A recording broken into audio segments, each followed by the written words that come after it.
It was 15 below outside my window, not brutal, just wrong in a way that sticks with you, the kind of cold that takes the breath out of a town.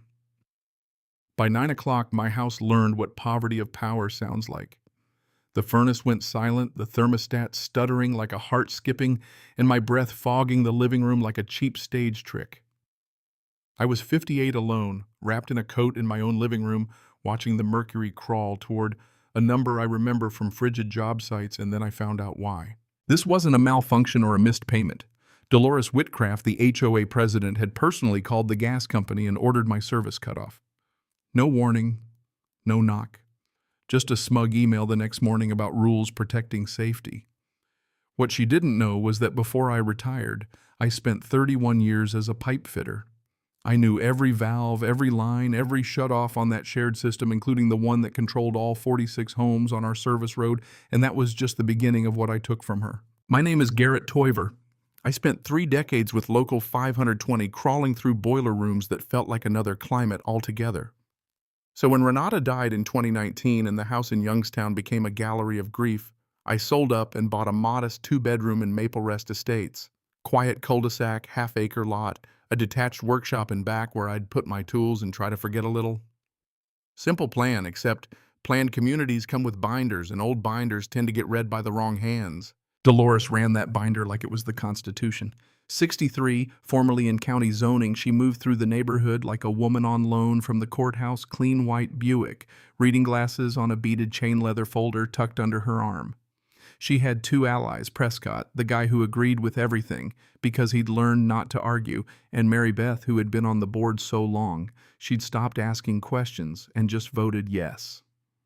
Against that small machine, anyone who pushed back got a steady drip of bureaucratic needles, notices about setback lines, citations about mailbox posts, the exact shade of your shutters suddenly being a community emergency. At first I answered politely: measurements, permits, calm letters.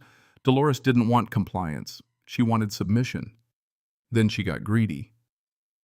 Maple Rest ran on a single shared propane farm, 1 big tank at the back lines underground to every home. The HOA held the master account with Allegheny Valley Propane cost sharing on paper control on the ground. Dolores announced a fuel efficiency initiative and demanded thermostat schedules from every household, wake times, sleep temps. The works, like she was optimizing the neighborhood's soul. I asked for the legal basis and got silence. Then a $75 search charge. Then Dolores publishing the names and addresses of 7 holdouts like it was civic duty.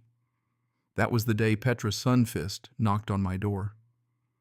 Petra's sharp former paralegal hands that could have typed up grievances for a living, and a folder that grew heavier by the hour. She's building leverage, Petra said, her breath steaming between us. Everything she gathers becomes a weapon. We made coffee and started a plan. We pulled the books, the HOA charter, the AVP contract, 3 years of financials, the 1991 covenants, all the paper a small town will let you have for a few bucks at the county clerk. Spread across my kitchen table, the pages smelled like toner and power tripping. Petra read legal clauses. I followed the money like I used to follow pipe runs. Our eyes locked on a pattern. The maintenance line for the fuel system was running about 40% higher than the contract rates over a few years. That gap swelled into thousands.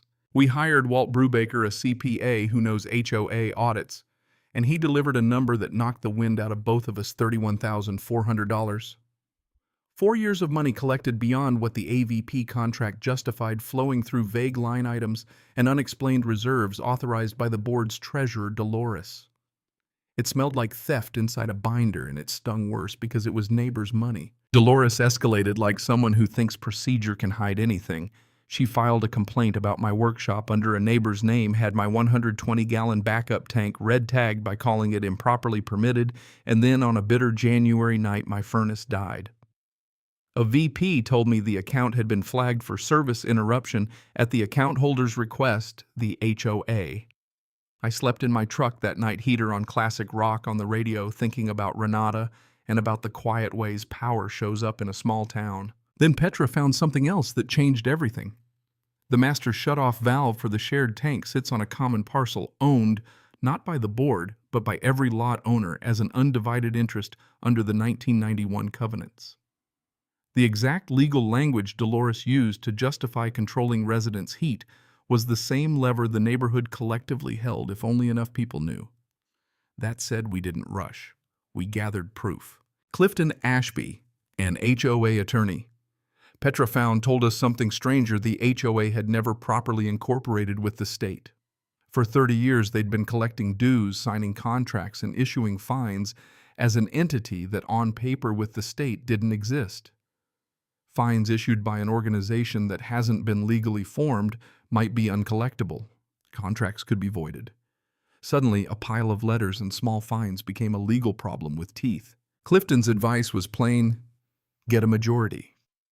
Under Pennsylvania's Planned Community Act, a majority of lot owners can call a special meeting and vote to remove board members for cause. We needed signatures from 24 of 46 lots. Petra and I split the neighborhood and went door to door, not to shout, but to show people Walt's one-page audit summary and Clifton's plain English explanation. People who'd learned to endure little humiliations looked up when someone said, "You may be owed money." Dolores panicked.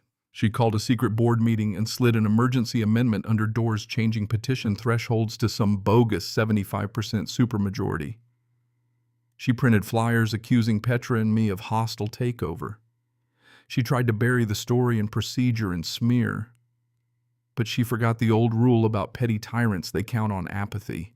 On the day of the special meeting, a room designed for 40 held 62 people with folding chairs borrowed from the parish. Clifton walked everyone through the incorporation gap, the $31,400 discrepancy, the January 12th shutoff of my heat. Dolores tried proxies and posture. The room wasn't buying it. Mary Beth resigned. Prescott recused himself. The vote was 31-2. Dolores removed. There's a moment people expect something grand: torches, violence, cinematic revenge. I did what I could live with. In the middle of the night before the meeting, I walked to the concrete utility box, opened it, and closed the master valve. 46 homes without heat for 9 hours. Not to harm, to mirror. If the valve can be used as a cudgel, it can also be used as a mirror for everyone to see what weaponized rules feel like. I had the right. The covenants gave every lot owner equal undivided interest in that common infrastructure. I closed it, then came to the meeting and watched the binder lose its power. After the vote, I reopened the valve. The furnaces hummed back to life, and the binder sat on a table, now facing residents who had the documents and, more importantly, the will to act. By spring, the HOA was properly incorporated. The AVP contract was renegotiated, saving an average of $340 per household a year, and the audit fed civil recovery claims and criminal referrals. Some of that $31,400 is coming back. Some has already been earmarked as seed money for a community scholarship for local kids going into trades. I'm not trying to be heroic. I'm a man who got cold and organized. The lesson is not dramatic. It sneaks up on you. Systems are only as fair as the people watching them. Rules can be a shield or a weapon, and the difference usually comes down to whether anyone actually reads the fine print. So, if you're staring at an HOA notice and feeling small, start with the documents, get the charter, get the financials, read your state's planned community law, and talk to your neighbors before you need to. The law gives you tools, and sometimes the valve works both ways. Would you have done what I did? Was shutting the valve justified, or did I cross a line? Drop your take in the comments. Tell me where you're watching from. Tell me about the time a rulebook got weaponized against you. And if you've got an HOA horror story, share it. If this struck a chord, share the video. Someone in your neighborhood might need to see it.